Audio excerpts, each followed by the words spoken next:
Improvise, adapt, and overcome. Everyone, welcome to the Carry On Podcast. I am your host, Brad Colbert, the Iceman, and this covers the week of March 26th. I would love to say that it has been a slow news day. Of course, that gag's getting a little bit old. I don't think it's going to slow down anytime soon. This week, next month, next year, I think we're in for a ride, and I'm going to be here to report each and every bit of it with you. I do want to mention a couple of folks. Latest Patreon subscribers, Allison, Bruce, and David. Thank you so much for participating, supporting the show. It is support like that helps us grow and put new content out there. Speaking of which, we have a lot of new content in the pipe. We're also going to be putting together a read board for those of you that are interested in some recommendations on books, movies, alcohol, and of course, the upcoming guests on the show. Look for it. We'll be putting that out soon. We also have some really nice prints that are going to get sent out to some of our top tiered subscribers on Patreon. So please look for those as well. Tonight's beverage, it's interesting. It is Hogsworth. It is a mix of bourbon, whiskey, and Armitage. That's something completely different. Armagnac is a sister to cognac. It is a little more rustic, a little more fruity. And this is a blend sitting at 88.8% proof, which is no doubt a marketing ploy because there's really no reason to sit at that proof. It's different. I don't know if I would have it again, but I am working my way through the bottle and you're going to join me tonight. Of course, we've got our once around the world we're going to talk about. We're centered mostly after that on Iran. I do want to bring in the discussion that we alluded to last week about Putin and his reticence of Telegram and the internet. I do also want to mention last weekend, I went to the 0321 day in North Carolina in Sneads Ferry. It was a lot of fun, caught up with a lot of people that I hadn't seen in an extraordinarily long time. Good for the soul, very cathartic. What is 0321 Day? Well, military jobs are divided into a alphanumeric code for the Army and numerical systems for the Marine Corps. Yes, the Air Force and the Navy have something very similar, but you get the gist. The first two digits is the overarching job field. So if you're 03, you are going to do something in the combat arms field. A reconnaissance Marines MOS designator is 0321, which is, of course, March 21st. You get the idea. It was a great event. All proceeds went to the Marine Reconnaissance Foundation, MRF. Great bunch of guys with a large catalog of philanthropic work. And if I donate, and I'm not encouraging anyone to follow my lead, but if I donate towards a veterans organization, that's the one that I donate to. All right. All of that being said, let's hit it. March 26th. First thing I want to do is kind of a timeline just to show you where we've been since our last podcast and bring everyone up to speed. So 17th through the 20th of March, STRATCOM, NORTHCOM, and SPACECOM leaders testify to Congress amid discussions of nuclear modernization. That is new. We are going to talk about that in a little greater detail in an upcoming broadcast because nuclear modernization is a bit of a head scratcher and a little confusing. What do we mean? Are we making new bombs or are we repairing the old? Also talks on the Hill about homeland defense and threatened space systems in parallel. Southcom describes Operation Southern Spear as homeland defense at range. And Reuters is reporting Pipper Partners pushing, say that 3 times fast, missile motor production in Japan, drone cooperation across Asia, and possible 30 millimeter ammunition assembly in the Philippines. That is the same strategic sentence written in 3 different dialects. Fight forward, harden the rear, shorten the supply chain. I have talked at length about our military-industrial complex not being able to keep up with the pace of expenditures. We are firing, shooting, and dropping a boatload of ordnance. It's expensive. It's hard to manufacture in this time. It's not hard to manufacture from degree of difficulty, but it takes time. I think people are starting to, no kidding, recognize that. And we're now leveraging manufacturing facilities outside of CONUS, which is risky in a certain sense, but savvy in another. It doesn't put all of our eggs in one basket. You're not using domestic production, so if any of those foreign supply chains do become disrupted, it does put you at risk. But, you're leveraging some of these factories that can make some things for you that, we may not be able to currently do. 19 to 24 March. Reuters reports that the USS Boxer, with a deployment of Marines, a MEU, and we're going to talk about that here in a second, a little bit more, deployed to the Middle East, and a follow-on expectation for additional U.S. troops. This, to me, indicates that Central Command is not easing. It's drawing reinforcing combat power continuously. 25 March, Reuters is reporting the Pentagon framework agreements with BAE Systems, Lockheed Martin, and Honeywell to expand defense systems and munitions production and put the military on a wartime footing, or at least the production capacity. That phrase is not rhetorical filler. It is an admission that industrial depth, not just force structure, is now a frontline constraint. So let's go through some of the combatant commands, our usual suspects, and a couple of ones that we don't hit very often. U.S. Central Command, ongoing combat demand, no kidding, Operation Epic Fury remains active and publicly framed as strikes to dismantle Iran's security apparatus and address imminent threats. Reinforcement reporting is suggesting that command is still consuming combat power at the cyclic rate rather than transitioning to a steady state deterrence. And I think it's going to be that way for this foreseeable future. I know that the administration said 6 weeks. I don't know. I don't know if I'd take that bet. PACOM, U.S. Indo-PACOM, publicly much quieter, but strategically very loud. The sharpest signal is not a carrier headline. It is distributed defense production and supply chain redundancy through the PIPR, led by the U.S. allies and also our partners closer to likely flashpoints. Taking a look at Northern Command to include NORAD, Southern Border Support, and Arctic Edge 2026 all show that Homeland Defense is broadening into border security, cruise missile defense, counter-UAS, and some infrastructure protection. This is kind of mission expansion with political and operational consequences. There's something there. We'll touch in with that probably in the next couple of weeks. U.S. STRATCOM, spoke about them for the first time last week, hitting them again. Nuclear modernization pressure is very explicit in congressional posture proceedings. This threat model, no longer comfortably bipolar. China's growth plus a layered missile defense debate are totally reshaping the command's modernization urgency.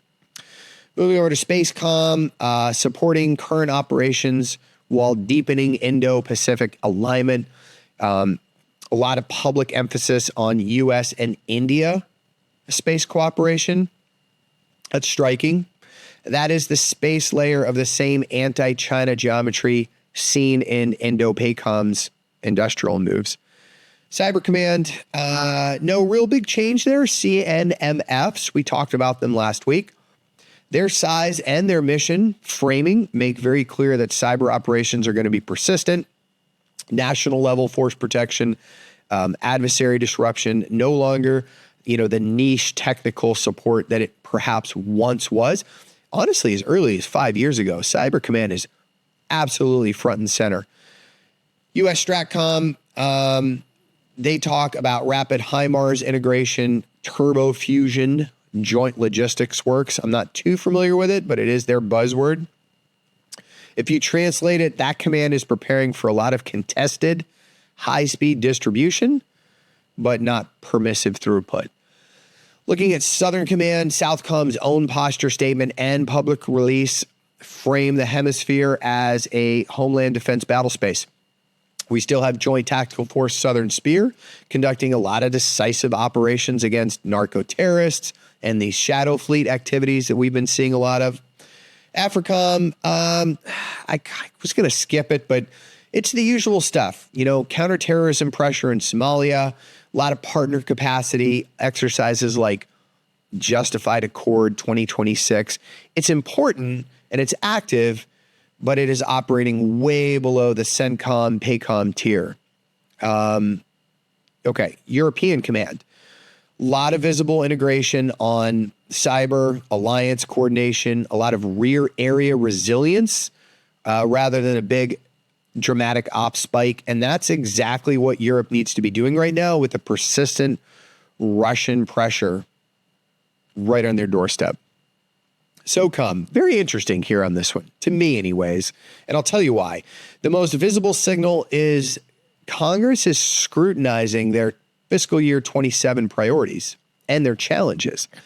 And that usually means SOCOM is still in demand, but it's inside of a Pentagon that is right now focused on major theater war and a lot of homeland defense. That's what's reclaiming budget gravity. We are spending a boatload of money. For the last 2 decades, SOCOM has been, in a lot of ways, the center of gravity when it comes to not just operations, but budget. Surgical strikes, HVTs, some counter-proliferation stuff, but they've been really the focus of effort. Special operations forces tend to take a back seat against things like what's taking place in Iran. There is not, as of yet, a real big role for SOCOM in this particular engagement. There could be, especially if we need to recover the enriched uranium. I did this little thought experiment, and I started looking at capabilities of us, capabilities of the Israeli Mossad. Who would do it? Who would launch a raid to go into those deep underground caverns and recover this enriched uranium? And it would probably end up being a combined effort between the two, which would be crazy the first time that we've done anything, but it would be massive at scale. You're talking about, it would take hundreds plus enablers. It's very well defended. It's huge. It's not an Abbottabad compound that you can fly in a couple of tricked out helicopters to go get an HVT. You're talking about a massive underground complex that's very heavily defended. So anyways, I digressed. I apologize.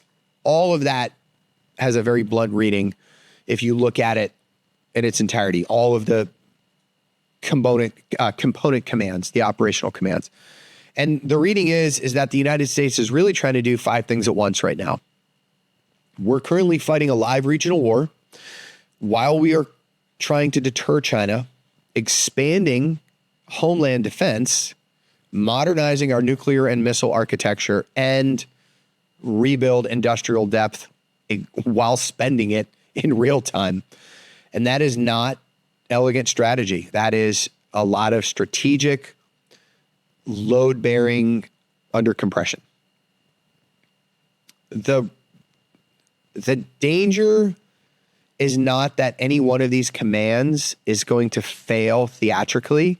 I think the danger is much quieter. It's a slow bleed of reserve, of decision quality, of replenishment margin until the next crisis arrives.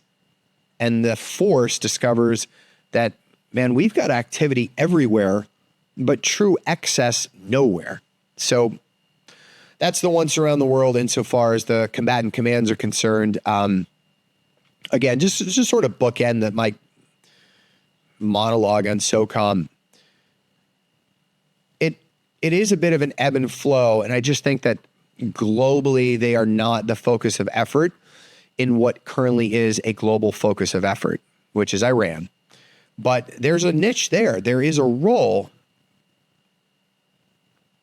But in light of how much resources are being expended in Iran, how much money is being spent, they're kind of having to justify some stuff in a future budget. They won't have a problem. They've got great advocacy. No one's saying that they don't fill a massively oversized role. I mean, they punch well above their weight. But we're in a bit of a budget crunch. And so everyone's trying to have to justify all of their expenditures. Let's move to talking about Iran. There's been a lot of troop movements. Last week, we talked about 31st MEU. I just told you that the 11th MEU is being deployed. Marines from California, naval ships from 32nd Street Naval Station, all embarked and moving towards the Middle East. I have had people ask me what my personal opinion is on any kind of ground invasion, and I am still very convinced we are not going to invade mainland Iran. I just don't see it. I mean, I just don't see it. But could you take some of the islands like Kharg? Yeah, absolutely. There is strategic benefit in doing it. And I think that's what a lot of these troops being ordered towards the Middle East are intending to do, or at least it is a COA, right? So the troops consist of Marines and soldiers. First up, you have soldiers from the 82nd Airborne. They're being sent, or at least readied. There's some conflicting reports here, so I'm going to give you what I was able to read. Reuters is reporting that the United States is expected to send somewhere between 3,000 and 4,000 soldiers from the 82nd Airborne Division to the Middle East. The Washington Post reported that orders for about 2,000 paratroopers from the division's 1st Brigade combat team, plus their headquarters element, while the Associated Press has separately reported an additional 1,000 troops being deployed. So the variance matters less than really what the trend is, which is rapid reaction airborne capacity is being expanded in real time. Okay, so that's on the Army side.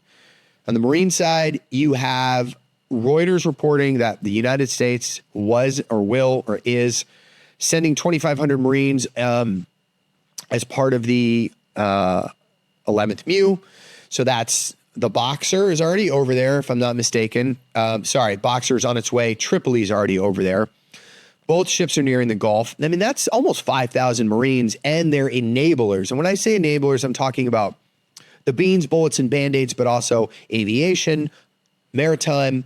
There's a lot of things. It's not just Marines.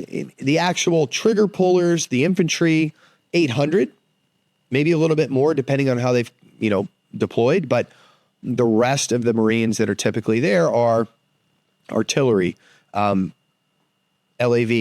Amtrak. There's a decent amount of firepower there. And then, of course, the ACE, the air combat element, all the fixed wing and rotary wing aircraft. The official U.S. messaging is still framing this as coercive pressure, not some kind of open-ended occupation. Reuters is reporting that Pete Hegseth has said the U.S. objectives haven't changed. They remain, let's destroy Iran's missile launchers, let's degrade its industrial base, destroy its navy. I got to give credit where credit is due. This was funny. He publicly said that he agreed to share that part of the ocean, and I'm murdering the expression now, so with the Iranians. We were going to share the sea with the Iranians, and they get the bottom half.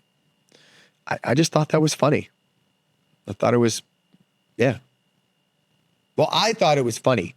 You don't have to laugh. In addition to destroying the Navy, the prevention of Iran obtaining a nuclear weapon remains front and center.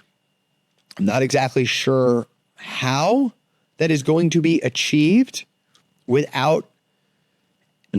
They're trying to get Iran to turn over the enriched uranium. They're refusing. And if they're not going to turn it over, you got to go get it. You have to. We talked about this in previous episodes.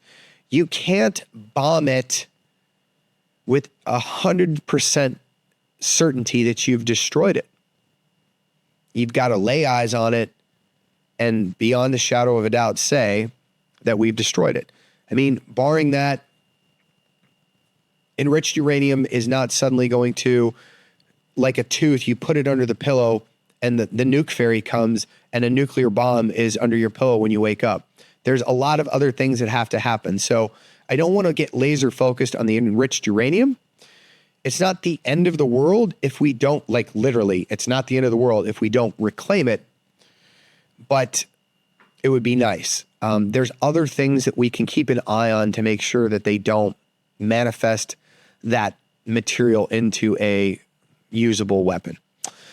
At the same time, the Associated Press is reporting the administration did float a 15-point ceasefire plan even while troops are moving into that region. And that combination, it's not contradictory. It's coercive bargaining. Both sides are doing it. You negotiate from a visibly escalating military posture. Iran's been doing it for months. U.S. has been doing it for months. So it's not a contradiction. Central Command has already signaled concern about Iran's use of civilian port infrastructure. On March 11th, this goes back a little bit, CENTCOM did warn civilians to avoid Iranian port facilities, which were being used by Iranian naval forces. I think that's just good stewardship. We're basically doing what a lot of countries do, which is we're about to blow this shit up. You might want to leave. And all of these ports being used by Iran along the Strait of Hormuz are being used for military operations, which are threatening the strait. And so that's very significant operationally because it publicly identifies all of this coastal belt as an active military terrain as far as the U.S. is concerned. That's a free fire zone.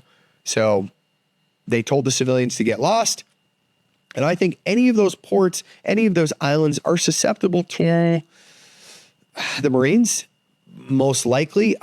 If I was to, well, I don't want to get too far ahead of myself because I will talk about this in a minute, but if I was to theorize a course of action, it would be those 1,000 to 2,000 from the 82nd would take the airstrip. They would paratroop in, seize the airstrip on Kharg Island while the Marines conduct an amphibious assault, and then you just hold it. And there's not a whole lot the Iranians can do to retake it. They do not have the amphibious assault capability that the United States has. So they could launch cruise missiles, they could launch drones. I think we're probably capable with the littoral combat ships of intercepting those and some ground-based systems from doing the same. And then holding Kharg Island would go a long way towards potentially forcing the Strait of Hormuz opened, but it's a lot of operational risk in the sense that you're committing a chunk of forces and their enablers to a single objective with no guarantees that it's going to have the effect that you want. But taking a look at the timeline, we go back to the 11th of March. This is when CENTCOM first warned civilians to avoid these ports used by Iranian forces all along the strait. Fast forward to March 19th, Reuters reports that the U.S. is sending 2,500 Marines and the Boxer, which is the LHA. There's two other ships. They're not all on one ship, all towards the Middle East as the Hormuz crisis deepens. Reuters also reports that Hegseth says our war aim remains unchanged.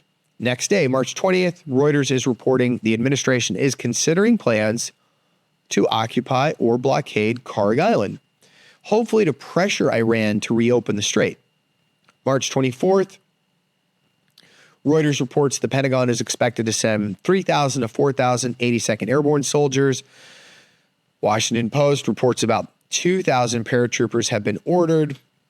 And again, the Associated Press reports another 1,000 troops, all while ceasefire diplomacy is still being floated. March 25th, today, Reuters reports Iran is reviewing a U.S. ceasefire proposal while the Marines arrive and airborne planning continues all in parallel. So what do I think all of this implies? I think there's a couple of things that this is implying. I think Washington wants options short of a full invasion, and I think this gives it to them. This is a big center of gravity here. The administration appears to be building kind of a menu, right? From symbolic reinforcement to limited coercive ground action without yet crossing into a declared regime change ground war. We do not want that, by the way. Regime change, yes. Ground war, no.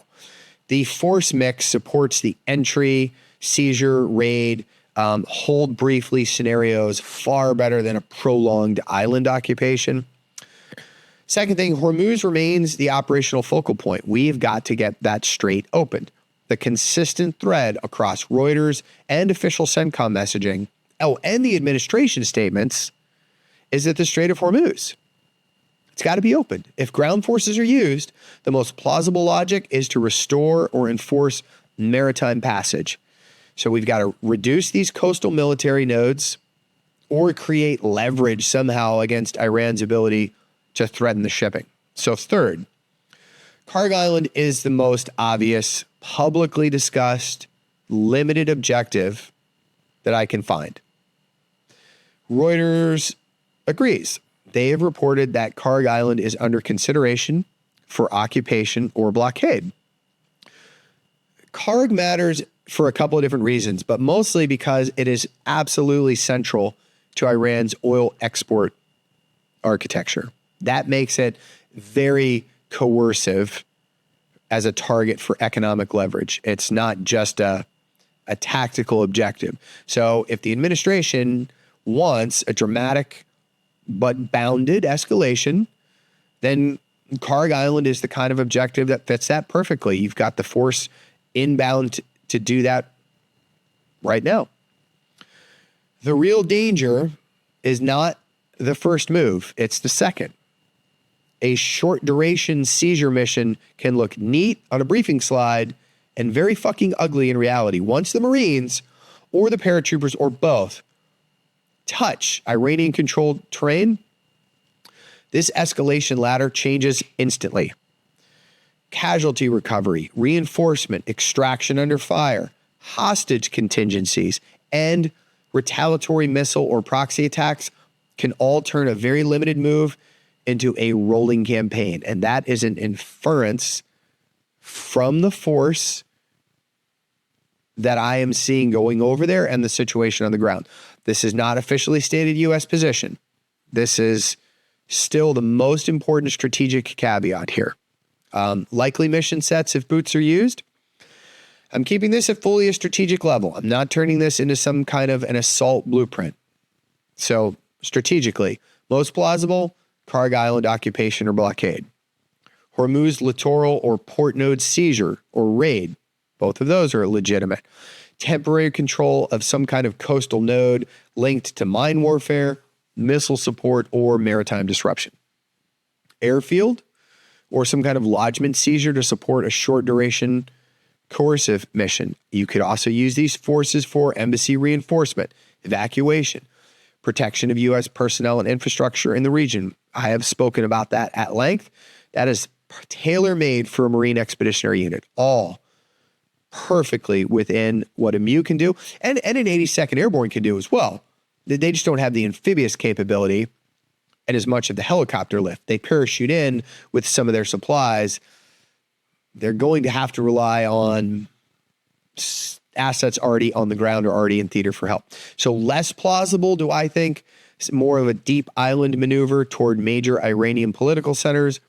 I do not see a broad occupation of large population centers. I sure as shit don't see a full-scale invasion aimed at regime change. Nothing in the current publicly visible force package suggests that there is the lift, the mass sustainment, or framing for that kind of campaign. So limited strike, big effects, but it carries some risk. It carries some risk. And here's the hard truth. The United States is not just posturing. It is positioning formations built for entry, seizure, and very limited forcible action. But the current evidence still points to a very bounded ground contingency, especially around Hormuz and Kharg Island. We're not marching into Iran. We're not invading. I don't see that happening. I think that the Marines give Trump a very strong littoral and island option. 82nd gives it a very rapid entry and key terrain option. So strategically, it's leverage. The risk, leverage can become entrapment. Look, the exact 82nd airborne troop numbers. It's very still unsettled across several credible sources. I apologize for that. I'm getting conflicted reports.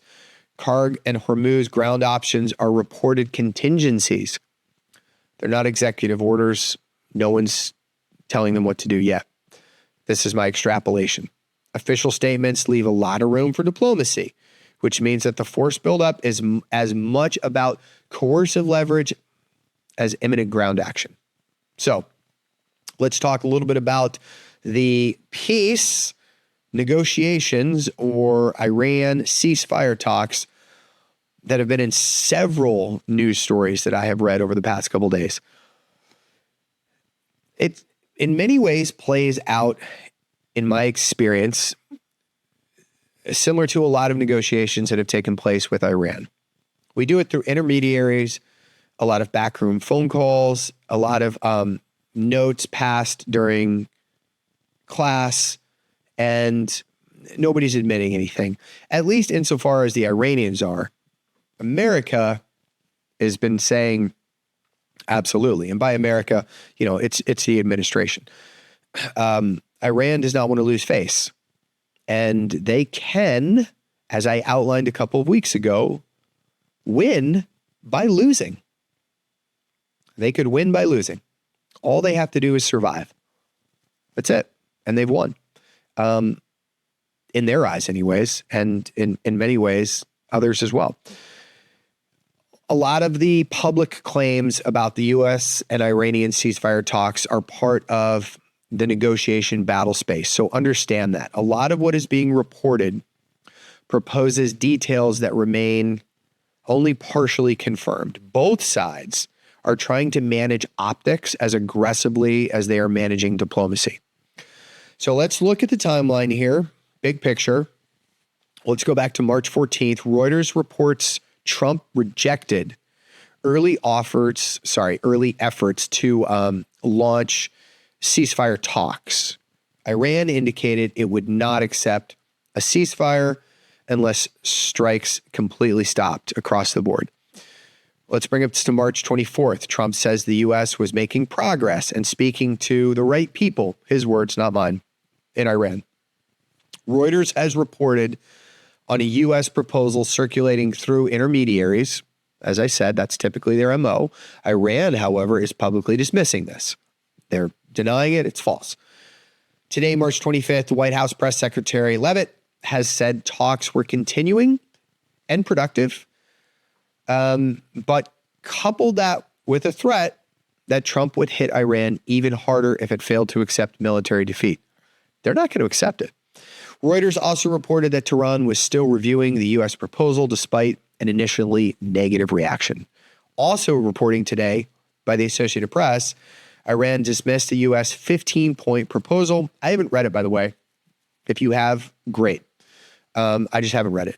And issued its own counterproposal, including an end to killings of Iranian officials, guarantees against future war. You're not going to get that, bro.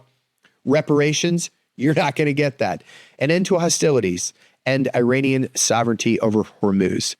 March 26th. Why do I keep saying that March 25th is today? All right. For all of the times that I have said March 25th is today, I apologize. I've been in a time warp. As you can tell, I'm on cold medicine and I'm mixing it with bourbon. It's probably not smart.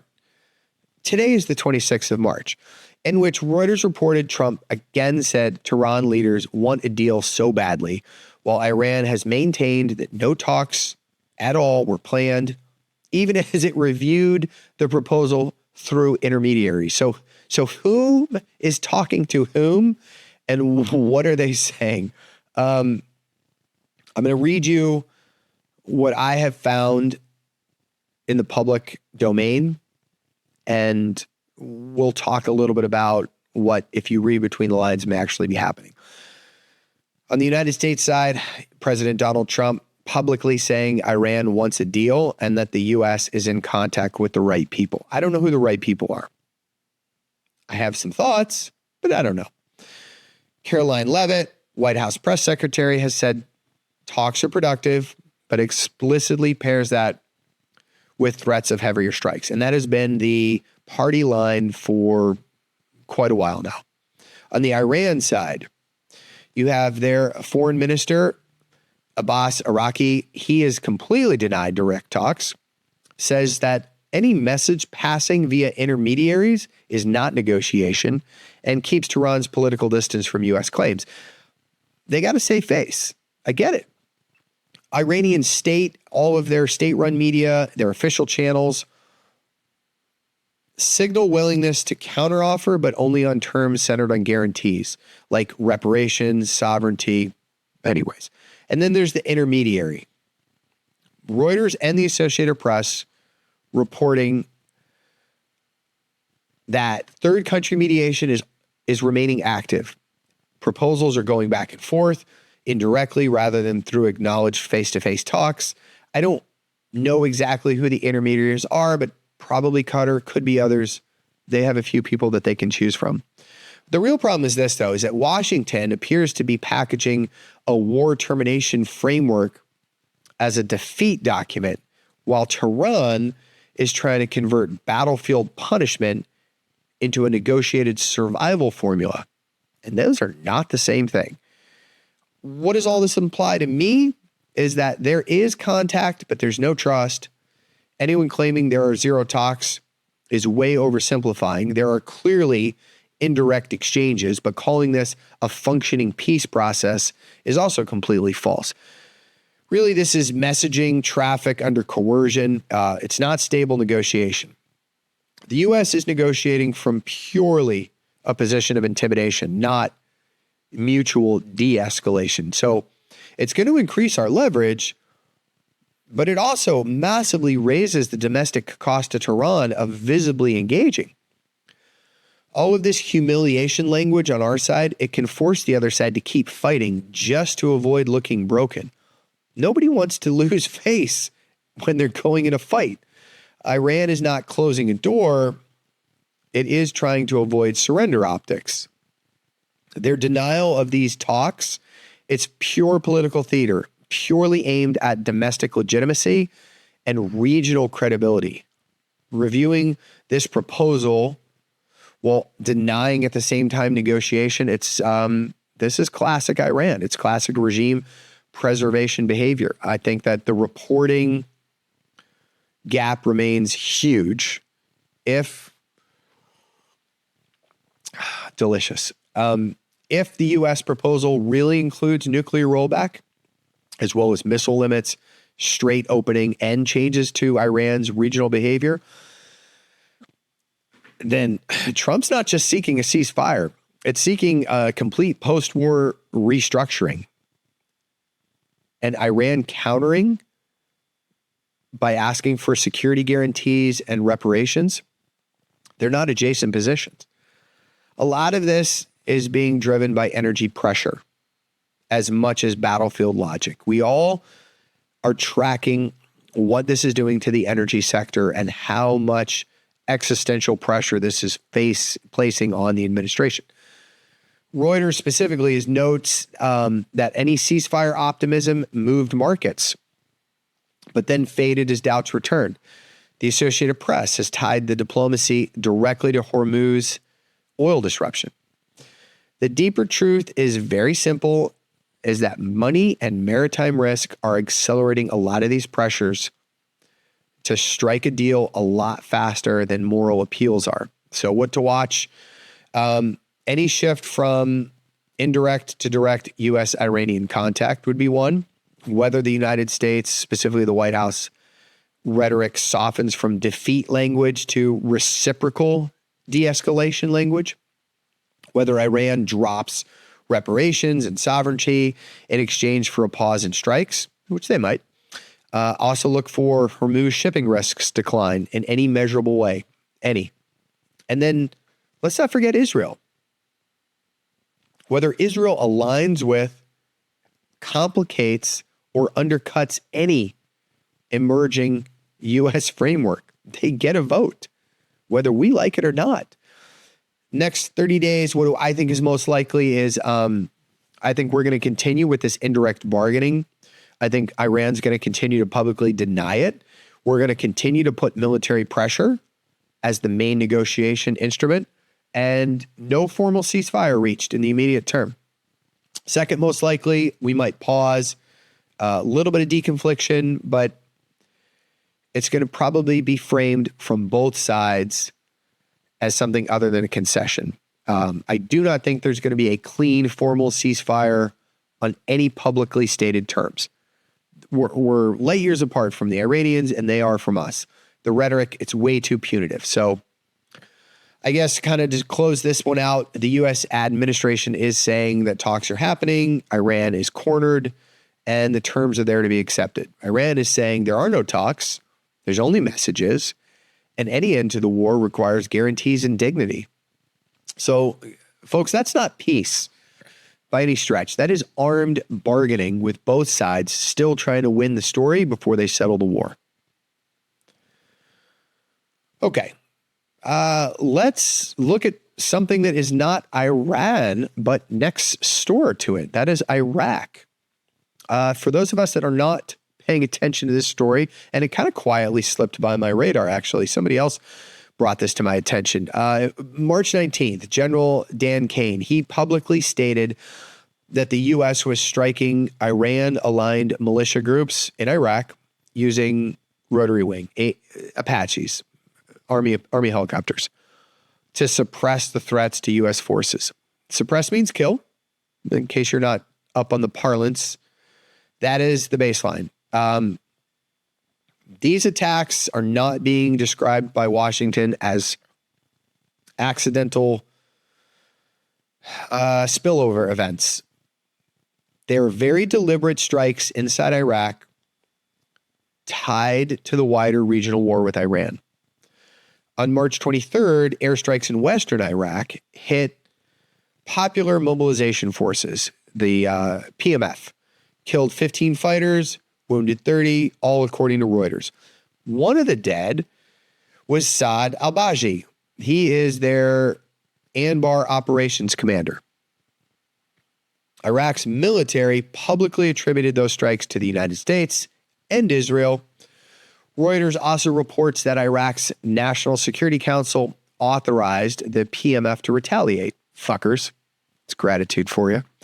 On March 25th, a new strike near Habaniya in Anbar killed 7 Iraqi soldiers, wounded 13. That's according to the Iraqi Defense Ministry and security sources. Now, Iraq says the strikes hit a military clinic. Also say they hit a nearby engineering unit. The United States has not accepted Iraq's description of the target and is investigating. So the dispute over what was actually hit is kind of secondary to the political effect. Baghdad is treating the incident as an attack on sovereign Iraqi military infrastructure. I'm going to report this, and I'm going to hold my opinions on this one, okay? I'm just going to report the facts. Iraqis' public response, their public line is now very clear, and it's also very escalatory. The prime minister, the Iraqi prime minister, their office called the latest strike a heinous crime, according to major reporting. Baghdad has said it would summon the U.S. Temporary ambassador, because we haven't had one this year, appointed. Their charge d'affaires? Why can't I say that? Stephen Fagan is the basically the temporary ambassador until one can be appointed by the Senate, confirmed by the Senate. Sorry. They're also going to file a complaint with the United Nations Security Council.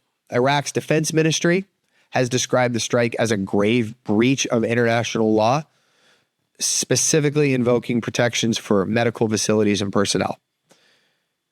The United States has some pretty good intel. Do we hit the wrong targets from time to time? Yep. As we did in Iran. Totally. Yep, we did.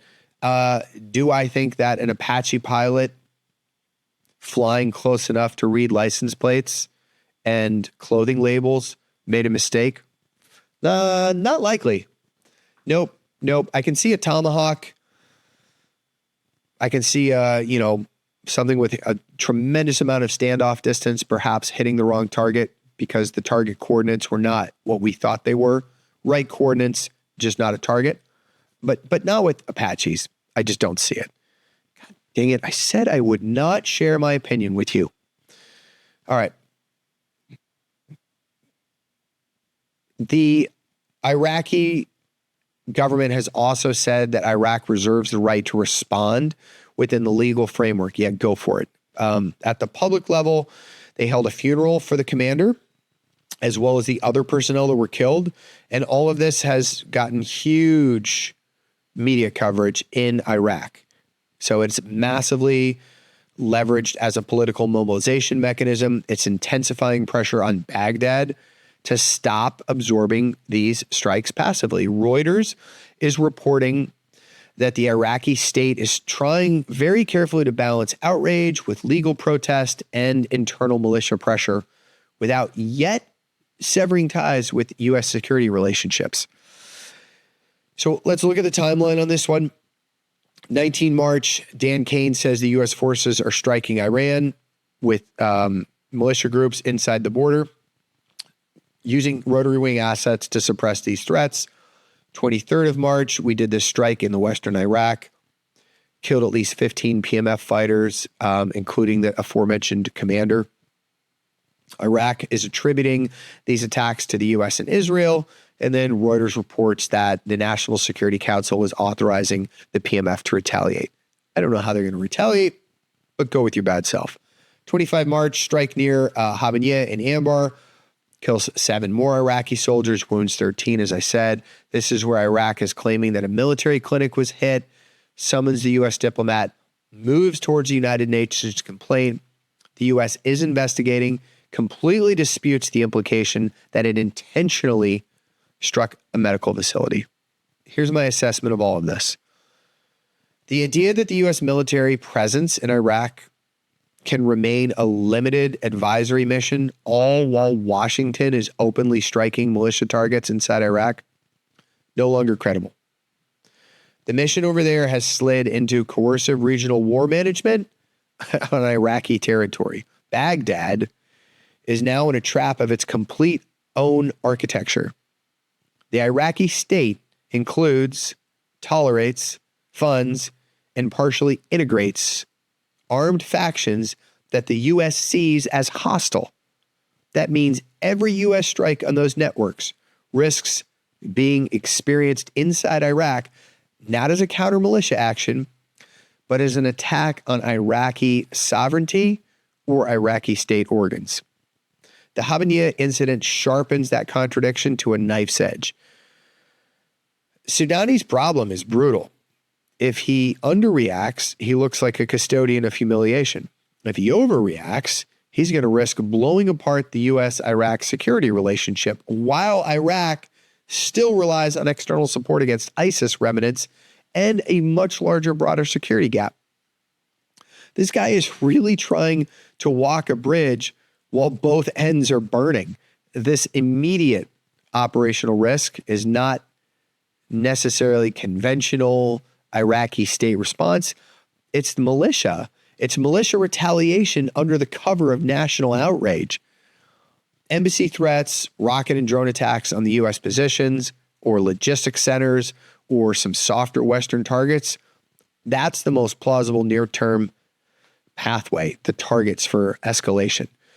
Reuters is reporting that PMF received authority to retaliate, and that makes that risk materially higher.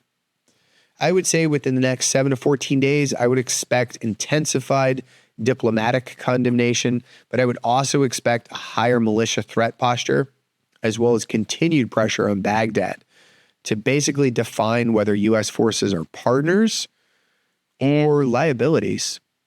I would say any further strike that kills Iraqi military personnel or that can be framed in any way could push this crisis from a deniable militia confrontation into a very serious formal sovereignty rupture between Baghdad and Washington. I think that Iran wins if Iraq becomes politically unusable for the United States without Tehran needing to fight symmetrically. Every strike that is tactically successful but politically toxic moves the board in that direction. And this is the blind spot in Washington's current approach. I think the United States is trying to restore deterrence, and Iraq is trying to preserve sovereignty without losing the U.S. support. I don't think it's going to work. The militias are trying to turn every bomb crater into political leverage, as they do. Right now, all of these militias may be winning the narrative terrain, even while they lose men on the ground. And that's the real danger, is that these tactical strikes equal strategic coercion.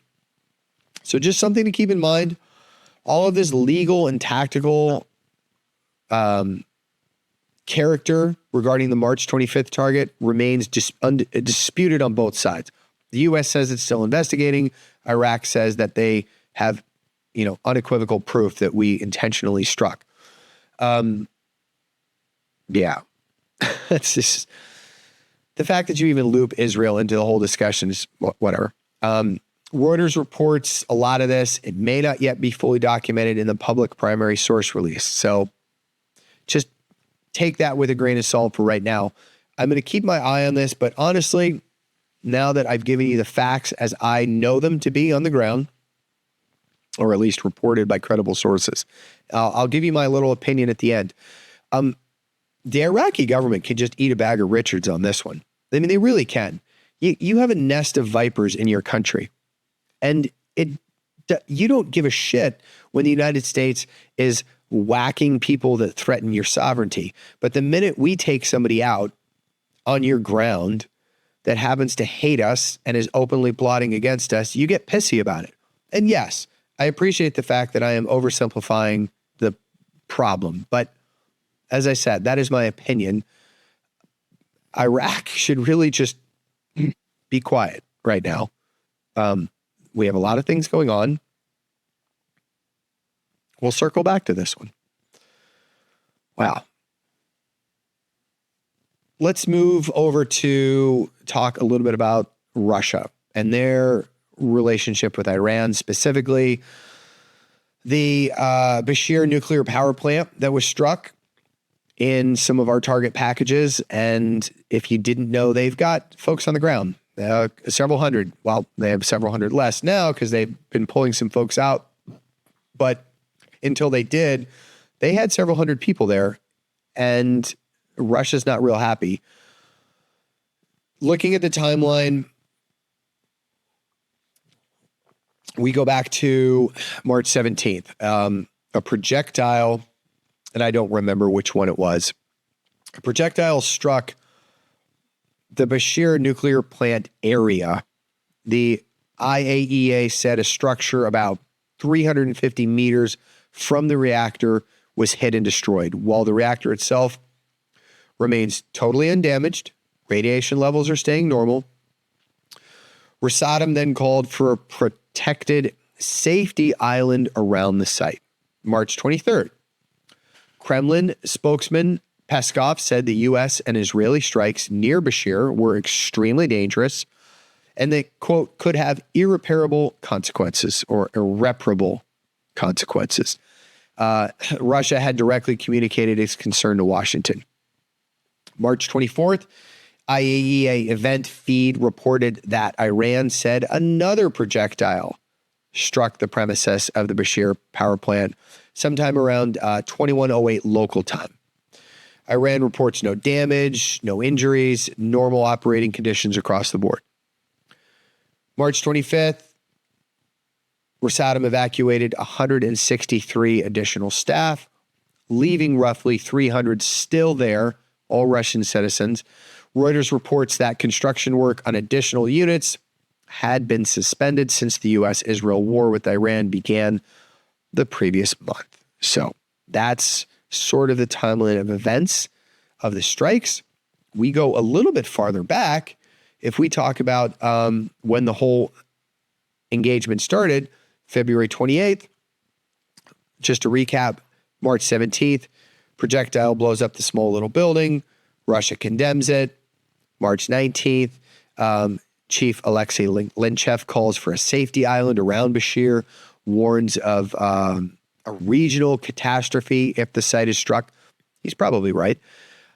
On the 23rd of March, the Kremlin says that the strikes near Bushehr are extremely dangerous, very concerned, raises it with the U.S. March 24th, Iran reports another impact. And then once that has been reported, IAEA notes no injuries or damages. What they ought to do is let IAEA inspect the enriched uranium and the centrifuge sites and all the other sites that they're not allowing them to inspect instead of this power plant, which is convenient for you. March 25th, Russia gets rid of 163 of its staff, leaving 300 remain, but they're not allowing any more construction work to take place. So who is, well, I don't know if I want to do it this way or not. Sorry, I'm thinking about it. Thinking about how do I want to explain this story so that it's not so convoluted. You've got a couple of different players in this one. You have Russia, Rosatom, which is the folks that are running the plant. Their position, it's not exactly moral purity. It's really layered self-interest. You see, Bushehr is Russian nuclear prestige. Russia wants to sell itself as the number one go-to for reactor technology globally. So if this facility is in any way damaged, destroyed, taken offline, it's a huge hit to their prestige, their commercial infrastructure, not to mention Russian human exposure.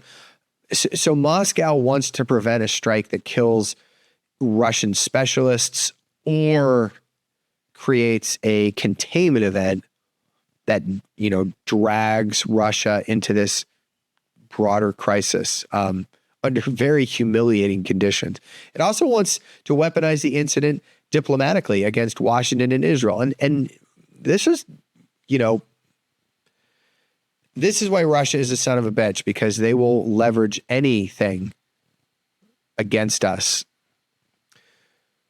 Iran is the other player. Their incentive is completely obvious. They want to internationalize the danger, shift this whole conversation from its military posture to the illegitimacy of strikes around a nuclear facility and widen the diplomatic pressure both on the United States and on Israel. The IAEA event notices on March 17th and the 24th are based on Iranian reporting. So the facts on location and lack of damage are useful, but attribution language still comes through in Tehran's framework. So just keep that in mind. U.S. and Israel publicly, neither side appears to have admitted striking the reactor. That does not clear them strategically. If the site is repeatedly inside the strike basket, then either targeting discipline is loose, or the battle space is too dense to guarantee exclusion, or the risk is being tolerated as acceptable. And I think, you could argue all three are bad, right? IAEA, their role is very narrow, but it's also very critical. Their job is to confirm whether the reactor or any radiological barriers were damaged. They also have to prevent a propaganda war from outrunning the physical facts. God, those pesky facts, right? So far, the operational message is very stable. There's been no damage confirmed, no radiological release reported, and the plant condition is completely normal after the latest incident. All of this implies that the war has entered a more dangerous band of escalation. Not because there is already a nuclear disaster. That's not it. It's because some of the guide rails are failing. And once a live reactor site is hit on its premise more than once, this is no longer an abstract don't do that norm. It is evidence that either strike geometry, identification, or command restraint is degrading under combat pressure. This also means Russia has skin in the game beyond rhetoric. A Russian casualty at this facility would hand Moscow a much stronger case for retaliation in some form or fashion, whether it's diplomatic, whether it's cyber, covert, or escalatory support to Iran. Russia likely still wants to avoid all this direct military collision specifically, but its margin for passive tolerance is narrowing if a Russian citizen is killed at this site that they built, that they staff. I'm drawing inference here, but it is strongly supported by the evacuations and Kremlin's direct complaint to Washington. I think that the biggest danger here is not a nuclear explosion, but a radiological and regional systems crisis. People talk sloppily about reactors as if they are bombs. They're not. That's not how they work. The real danger is damage to the safety systems, to the spent fuel risks, to the cooling or the power disruption, an on-site fire, contamination, a maritime alarm in the Gulf, insurance shock, port disruptions. All of this is explicitly being warned by Rosatom that a severe accident is going to be, regional in scale. Moscow exploiting a Western credibility gap because Russia can now say, you lecture us on rules and then you strike around a civilian nuclear power plant. And that argument is going to land with countries already very skeptical of the U.S.-Israel conduct. It's especially potent because it's tied to a tangible facility. It's not just rhetoric. So the optics here are pretty brutal, and optics matter when we're talking about coalition discipline and diplomatic cover thinning. The likely immediate response is much greater deconfliction. So let's not romanticize this. This is probable short-term quiet pressure to establish a harder no-strike protection around Bushehr, an exclusion buffer, or some kind of informal understandings. And that's not de-escalation of the war. It means that both sides are trying not to stumble into a radiological event. That would be bad. So I think within the next 7 to 14 days, you're going to see more evacuation of Russian engineers and specialists and technicians from that site. I think you're going to see a lot more condemnation, a lot more calls to shield Bushehr specifically while the war continues. So most dangerous COA, God forbid a strike hits some safety critical or fuel related area, which causes a radiological emergency Gulf wide. That stuff gets into the air. We all remember Fukushima, 3 Mile Island, Chernobyl. Yeah. Acute Russia, US, Israel crisis layered on top of all of that. No actual reactor damage, but enough reoccurring incidents so that Russia is dominating the political narrative here. It's presenting itself as the only adult in the room while Washington and Israel are absorbing blame. They do this all the time. Doesn't mean I like it any better. So I think bottom line is that Bushehr has become a repeated strike adjacent nuclear flashpoint in this whole war. I think Russian personnel physically exposed. I think you have a lot of Russian prestige is directly implicated. Reactor hasn't been bombed directly, but if you need direct containment damage before you admit the situation is insane, you're probably already thinking too late.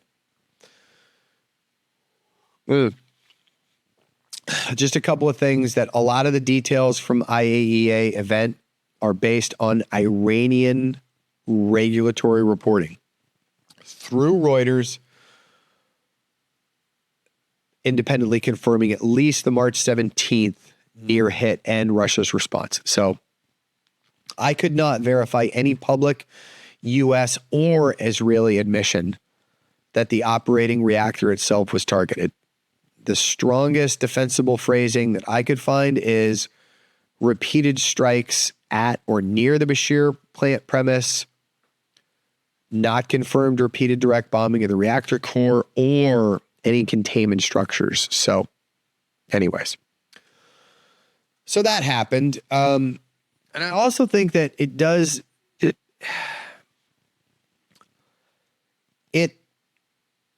puts us in a bit of a sticky wicket in Ukraine when we tell Russia not to launch missiles near the nuke plant in Ukraine. I just think that there is a bit of a quid pro quo, or if nothing else, a hypocrisy catch-22 here. All right. This next segment is going to be quick and it's going to sting. So I'm going to offer the following disclaimer. This is all open source reporting. This was in the news. I am not advocating the story as witnessed firsthand by me. It is being reported. I thought it was interesting. I want to share it with you.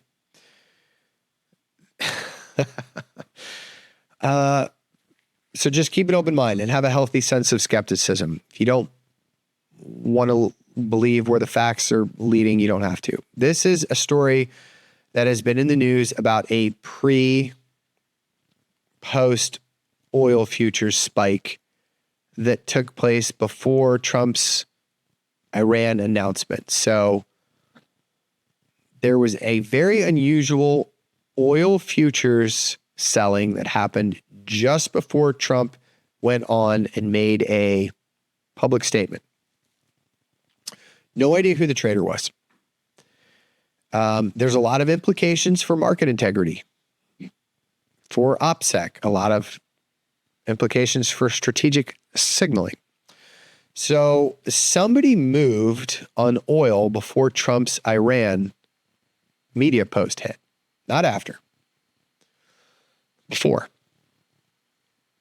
Public reporting says a heavy block of Brent and WTI futures were sold in the minute between 10:49 and 10:50 GMT, about 15 minutes before Trump posted that talks with Iran were productive and that strikes on Iranian energy infrastructure were delayed.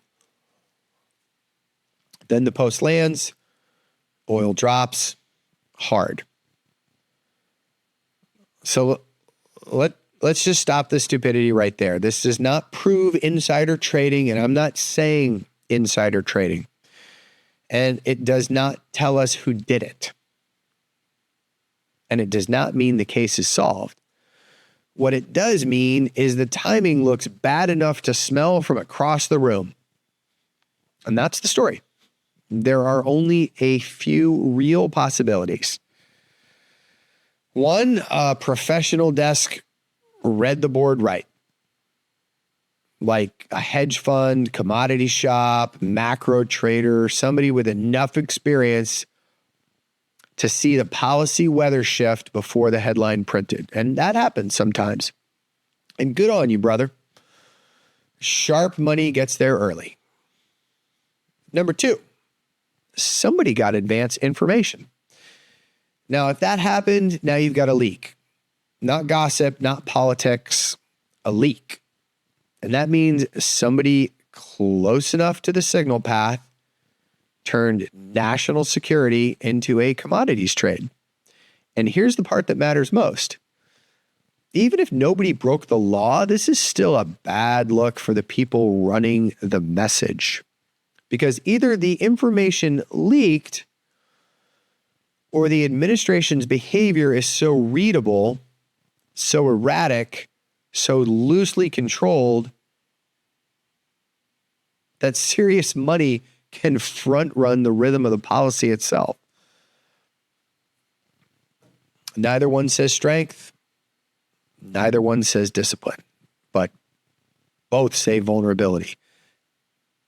And that's the real hit here, because this is not just about oil.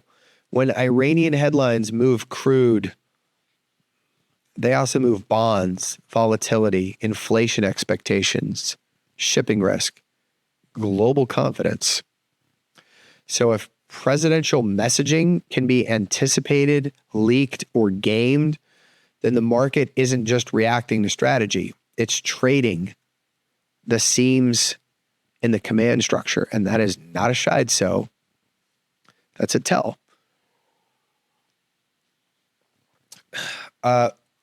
We don't know who publicly made the mystery oil bet. Anybody saying they do is either guessing or lying.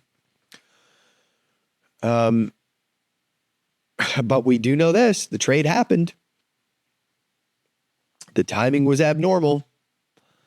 The market moved in the exact direction the trade anticipated. And the whole thing raises some serious questions about leaks, about operational security, about whether U.S. crisis signaling is being exploited in real time. So I want you guys to watch what matters. I want you to watch the exchanges. I want you to watch the regulators. Watch for another perfectly timed trade, because one anomaly raises eyebrows, but a pattern gives you a signature. And that pattern is what we look for in the intel game. So if somebody's making money on the heartbeat of American war messaging, that's a breach, formal or informal. And either way, it's weakness. No public source has identified the trader, and suspicious timing is not proof of insider trading. Contract counts, they do vary slightly across reports. The strongest public conclusion that I can find right now is that the trade was real. It was very abnormal, and it's still unattributed. And that's it. That's that little story. Take it for what you will. Somebody just got really, really rich, and the timing looks really suspicious. Another energy story is taking place in the Philippines, but it really is a reflection of the global energy markets. Brent, it's back above $104 a barrel. WTI above 92, because a lot of markets are no longer trusting the ceasefire talk that we've heard to fix physical supply disruptions. Reuters is reporting that the Hormuz Strait normally carries about 1/5 of global crude and liquid LNG, liquefied natural gas. IEA has called the current interruption the biggest oil supply disruption on record ever. Barclays is estimating a prolonged Hormuz closure, check this out, could remove 13 to 14 million barrels per day from the market, against a global oil demand of roughly 104 to 105 million barrels per day this year. And that shock, it's widening far beyond crude. Reporting from Reuters has said that damage to Qatar's LNG system has sidelined 12.8 million tons per year of capacity for the next 3 to 5 years, while consultancies have cut global LNG supply expectations by as much as 35 million tons this year. That means that this crisis is now mutating from an oil price problem into a much broader gas, power inflation, and industrial demand problem. So enter the Philippines. They have officially crossed from concerned into, oh shit. President Marcos has recently declared a state of national emergency on March 24th. He has authorized faster fuel procurement for 1 year, and officials said the country has about 45 days of fuel supply at the current consumption. That's it. 45 days worth of it, and they're done. On March 26th, Manila activated a 20 billion peso emergency fuel security fund, suspended spot electricity sales, all because fuel risk and price volatility had made normal market trading completely untenable.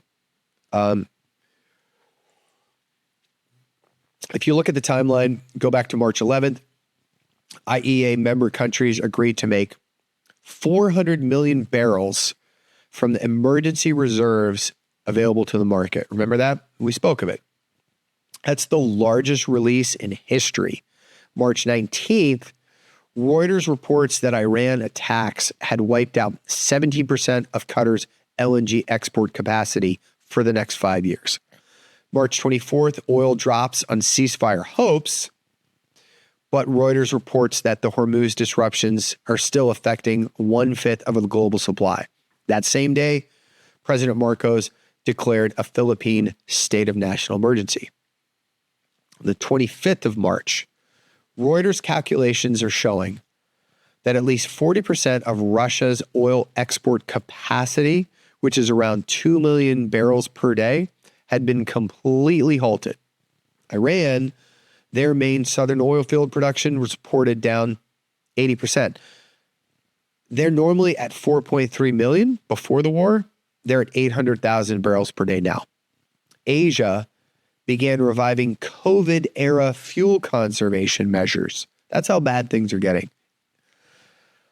March 26, oil rebounds as ceasefire optimism fades, with Brent back up to about 104.30, WTI at 92.25. Reuters reporting Philippines has suspended spot power sales, activated 20 billion peso emergency fund, and Barclays has warned a prolonged Hormuz closure is going to remove 13 to 14 million barrels per day.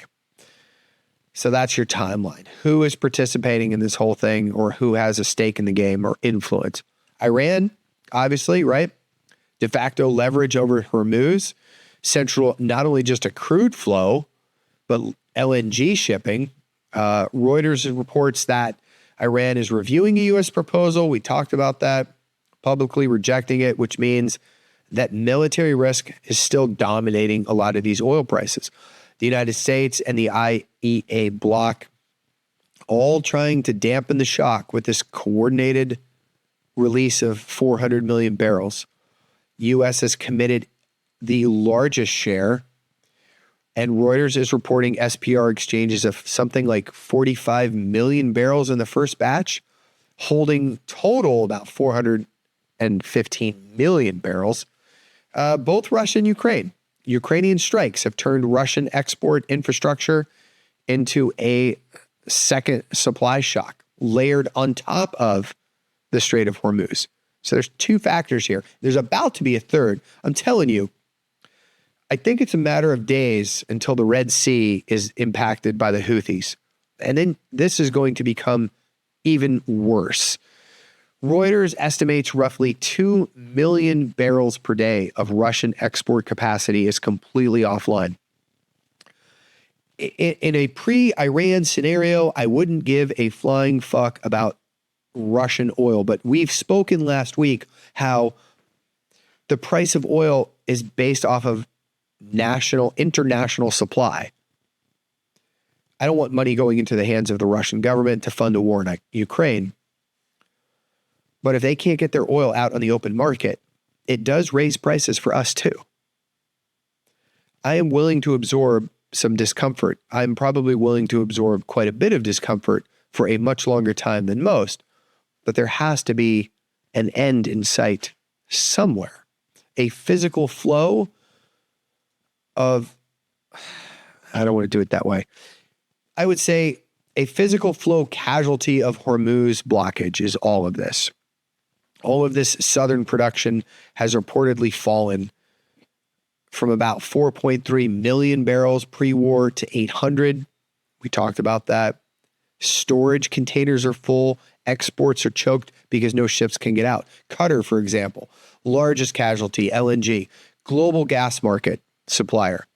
They had damage to the Raslafan and associated infrastructure. 70% capacity. It's pushing buyers towards Western exporters. So let's come back to the Philippines. Here is a frontline importer under tremendous stress. Manila is using emergency powers, buffer stock procurement, spot power intervention, a lot of waiver diplomacy with Washington to try and get supplies from sources that are embargoed or blacklisted or whatever you want to call it. Bottom line, this is absolute systems shock. This isn't a price spike right now. This market is reprising physical insecurity across oil, natural gas, shipping, electricity, And fiscal policy. Anyone still reading this as temporary volatility, you're behind the curve. Asia is the biggest pressure zone here. They buy more than 80% of the crude transiting Hormuz. That makes Asian importers the very first place where energy stress mutates into rationing logic, subsidy burn, public anger, and a lot of emergency state behavior. The Philippines, they're an indicator state. Manila's emergency declaration, buffer stock push, sanctions waivers, request from Washington.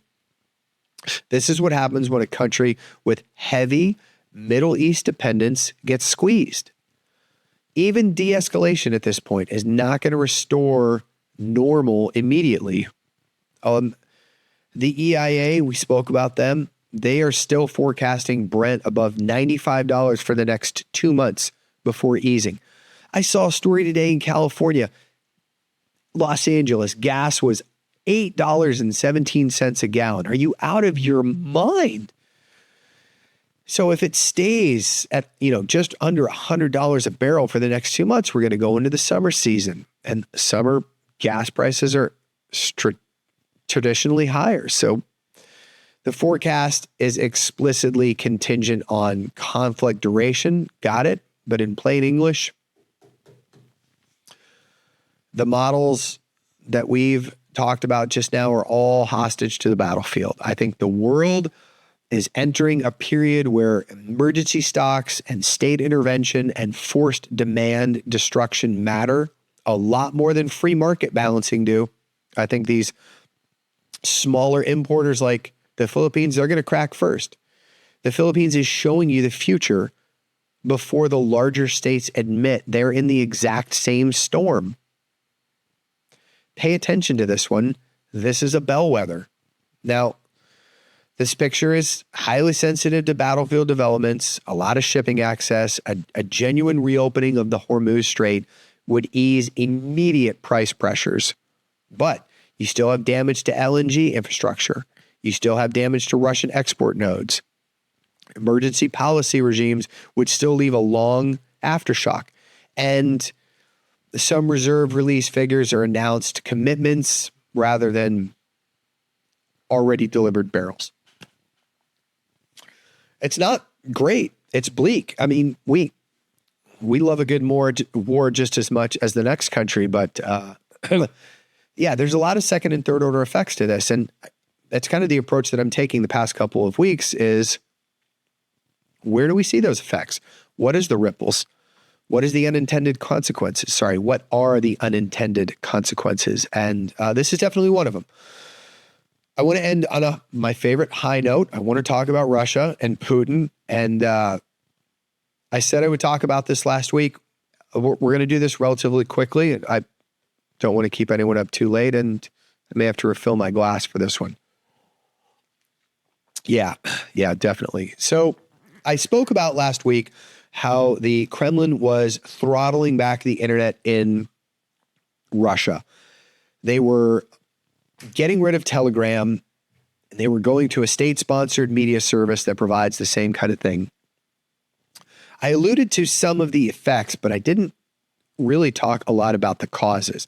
So this developing story is very plausible, I think, as a signal of elite paranoia, but it's not yet proven as a hard fact.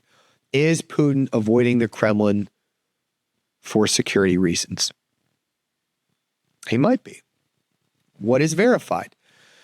Israel, they conducted an operation a couple weeks ago against Iran's top leadership. It's widely reported as a case of deep intelligence penetration. How did they know? How did they know where these three key Iranian leaders were in order to drop a bomb on their head?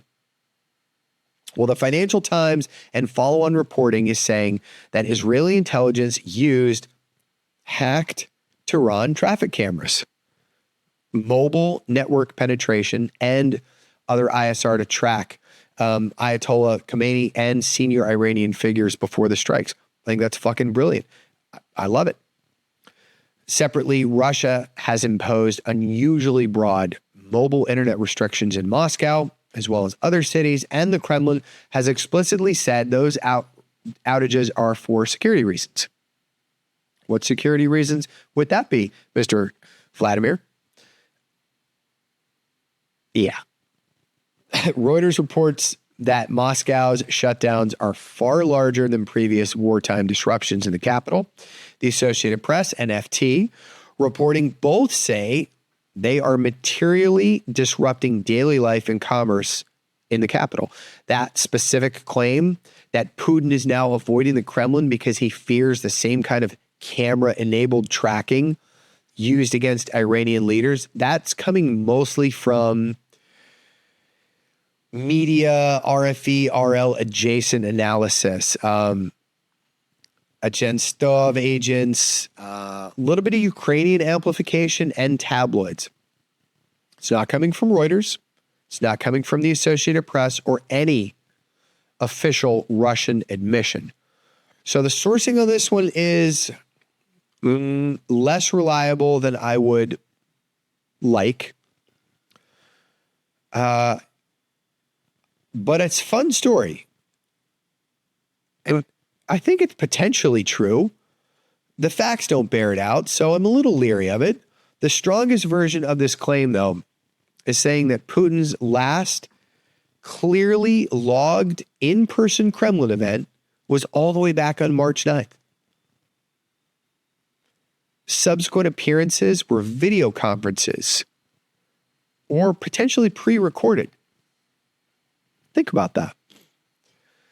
Putin is scared to go to the office because he thinks that Israeli cameras may be targeting him and he could be assassinated. They do show, Kremlin materials show a March 18th government meeting scheduled that was supposed to be video conferencing. Reuters did document Putin chairing a Security Council meeting via video link on the 13th of March.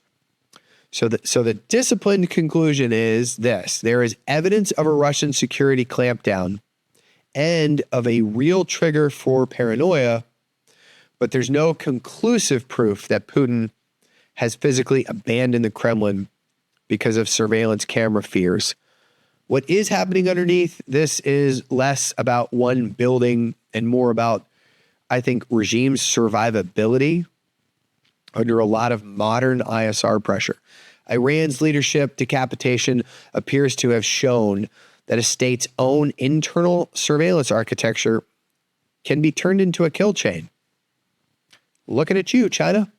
That matters because a lot of authoritarian systems love cameras.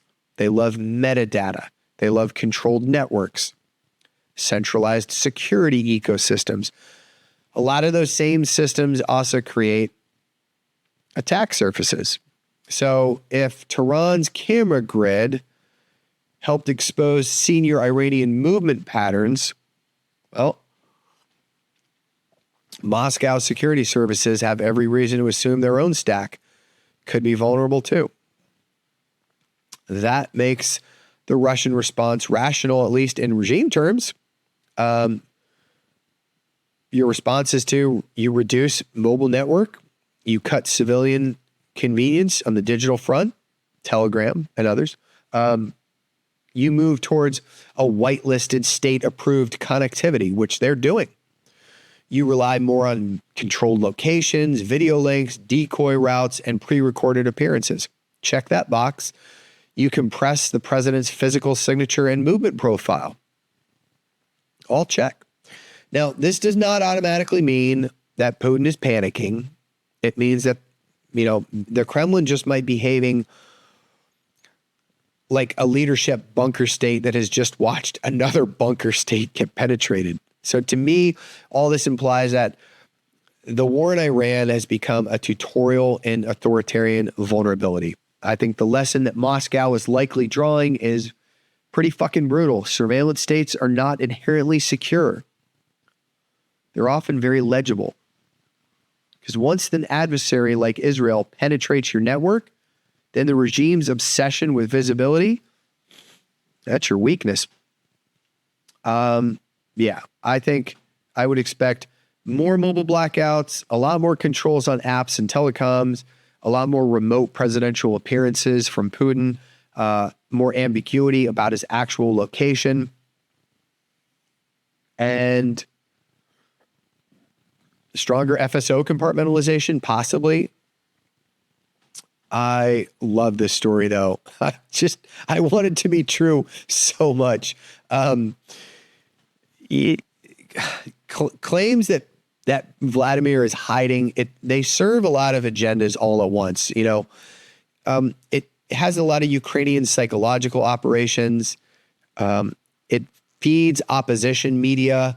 It's great for selling tabloids, and it freaks the fuck out of the Russian elite. I think the Kremlin's own habit of using pre-recorded or carefully staged footage makes a lot of those narratives easier to believe, right? There's a lot of documented cases where supposedly fresh Kremlin footage appeared to be recorded earlier. And that's been proven. And a lot of this points to just insecurity, not collapse. So we have seen some very interesting events take place. This is one of them.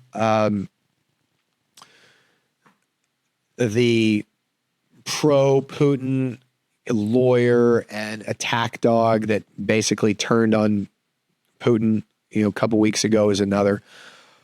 I think Moscow's fear, it's not just Israel or the CIA. I think it's the fusion of external intelligence with internal compromise. And that's the real nightmare. It's not a missile. It's not a drone. It's a hostile intelligence service using your own cameras, your own telecoms, your own bodyguard routines, and bureaucratic predictability against you. Iran just showed what that looks like a couple of weeks ago. Russia would be pretty stupid not to react. I think the underlying reality of this story is serious, and I think it's real. I think Iran's leadership killings shocked Moscow into making some serious changes, reducing digital exposure. We'll see if he comes back. I love stories like this because, quite frankly, I just love anything that trolls Putin. I mean, the guy is he is a real bastard. So the stuff like this is funny. Yeah. I also think that it's incredible that despite 2026, the state of technology being the way it is, the emergence of artificial intelligence and the proliferation of it in our daily lives and all of these wonderful security companies, you still have Israel able to hack into a camera network. And I am quite certain that they're not the only ones that are doing it. So, yeah. I'm going to follow up on the story if anything else comes out of it. It is last week's story, so some things might have changed. I do want to do my due diligence and look at it a little more. I don't think that this is going to be the status quo, but it is interesting. So that's the world as it's melting down for this week, for the 26th of March. My anticipation is things aren't going to change within the next 3 weeks. I think we're still going to have plenty of Iran footage to discuss, but I will promise you to try to find an angle that is not just warheads on foreheads. And if anything changes, we'll jump in with an update. Otherwise, you can expect us at the usual time in the usual place. And until then, this is Brad Colbert, the Iceman, reminding all of you to stay frosty. Improvise, adapt, and overcome.